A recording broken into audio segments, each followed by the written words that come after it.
Selamat datang ke channel Void Ikari Lightsaber X. Hari ini saya akan merakitkan robot ini. Walaupun robot ni merakit, kita akan pasangkan, tapi kita kena petik-petikkan lah.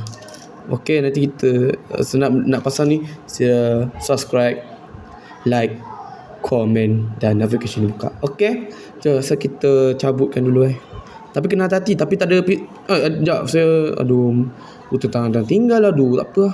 Gota gandang tinggal. Aduh. Okey, kita rakit macam. Tapi kod by step nombor kod mana? Ada kod manual tadi. Aduh, lupa pula. Oh, ada manual. Okey. Ni ada manual.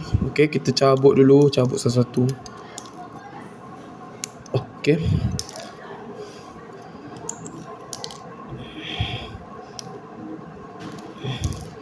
Tapi tak payah pakai Gundam punya speed Gundam lah kan.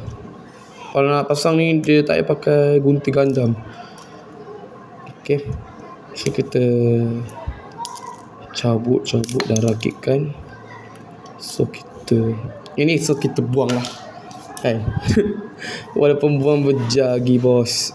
Tak tahu lah ini berjagi tidak kan. Cabutkan bahagian-bahagiannya.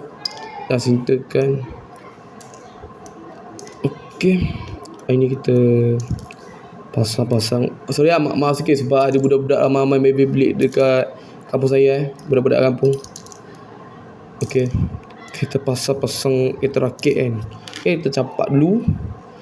Yang ni kita akan pasangkan. Walaupun dia macam Gundam kan, kita rakit Gundam ni kan, dia mengujikan otak kita lah kan. Sebab saya pun dulu pernah beli Gundam, tapi walaupun ada beli bandai dengan beli second, yang ni yang fake, walaupun fake okey kan, sebab dia murah. Kalau nak beli murah kan. Okey, kita tak dulu robot. Tapi walaupun susah ni, kita kita cabut dulu. Okey, sudah kita cabut ni, kita pasangkan je. Cuma saya ikut manual dulu. Kita hentikan video ni dulu, kita pasangkan dulu. Sudah siap guys. Tapi walaupun pasal berapa jam kan, rasanya agak lama lah. Tapi saya ikut kemafuan manual ni kan. Ikut je lah.